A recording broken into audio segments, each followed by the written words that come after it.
Many of us have at least heard of the name Mussolini, a fascist dictator who was the political leader of Italy around and during World War II. Today, I'll be going more in depth as to how he gained power, what Italy was like before the rise of fascism, and how his political power affected the everyday people of Italy. So let's take a second to get some context. Before fascism took hold politically in Italy, Italy was a monarchy ruled by King Victor Emmanuel II. Although, like the monarchy today, while the king had power, he rarely used it. So, there was also a prime minister. At the time, Luigi Facta, Mussolini's predecessor. While Facta had been elected democratically, their leader was failing them. The economy was crumbling, and unemployment rates were very high, particularly among men. For those who could be employed, the hours were long and grueling. A perfect example of this is the Mondine women, rice paddy workers who lived in northern Italy. Because women could be paid less than men, single women would often be hired over men. The Mondine women would disinfect and harvest Italy's crops. Italy was and still is the biggest producer of rice in Europe. These Mondine women worked from the beginning of the 20th century until the late 1960s, meaning many of these workers are still alive today. They often spent the whole day hunched over, barefoot, in waist-deep water. Many of them got malaria as a result of being on the job, and they had much higher cases of miscarriage than the national average at the time, as well as regularly working in these conditions for 10 hours or more every day. Talking on the job wasn't allowed, so many of them formed call-and-response songs, the most famous of which being Alla mattina appena alzata, meaning early in the morning, barely woken up, which tells the story of a typical workday in the rice paddy fields, and I'll be quickly reading a shortened version of the translated lyrics. Early in the morning, barely woken up, I have to go into the rice fields, and amidst the insects and the brambles, the boss stands, hands on his staff, as we bend down to work. Oh, mother, what a torment! I call out your name every day. But there will be a day when we all work in freedom. Because of these harsh working conditions, the Italian people were ready to try a new leader. So in 1919, Mussolini ran for prime minister.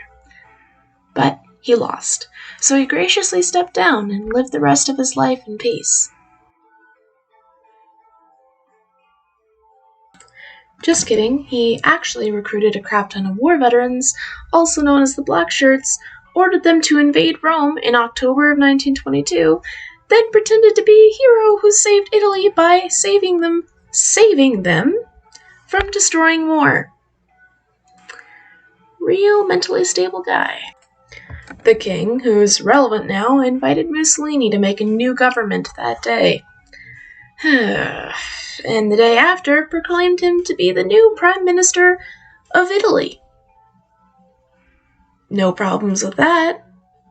In 1925, Mussolini officially became a dictator after giving himself the name Il Duce, or the leader, although he certainly implemented laws that were questionable at best before that. For example, his first act as Prime Minister was an act that allowed him to rig future elections into the fascist party favor. Then he passed an act that allowed anyone who was even suspected of being anti-fascist to be punishable by imprisonment without any trial. These prisoners were often tortured, by the way, so that's lovely. They also forced cinemas to project fascist propaganda as newsreels. While journalists were allowed to criticize the government, it overall had to be positive.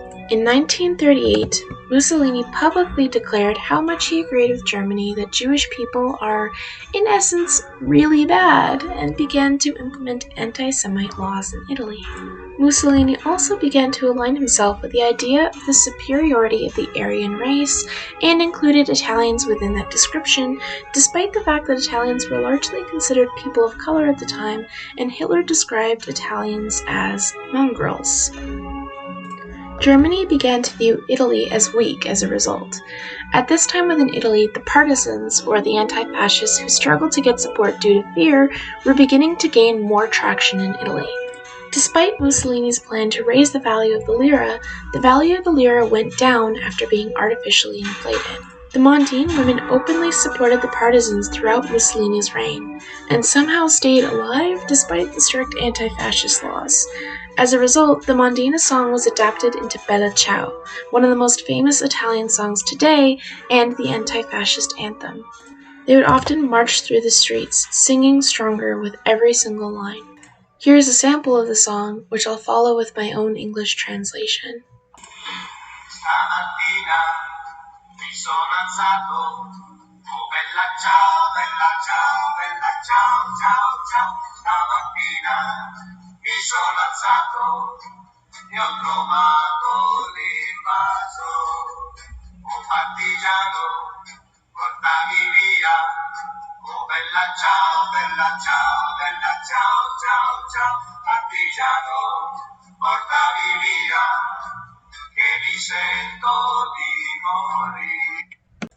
So here is the English translation. One morning I awakened, and I found the invader. Oh, partisan, carry me away, because I feel death approaching. And if I die as a partisan, and if I die on the mountain, then you must bury me.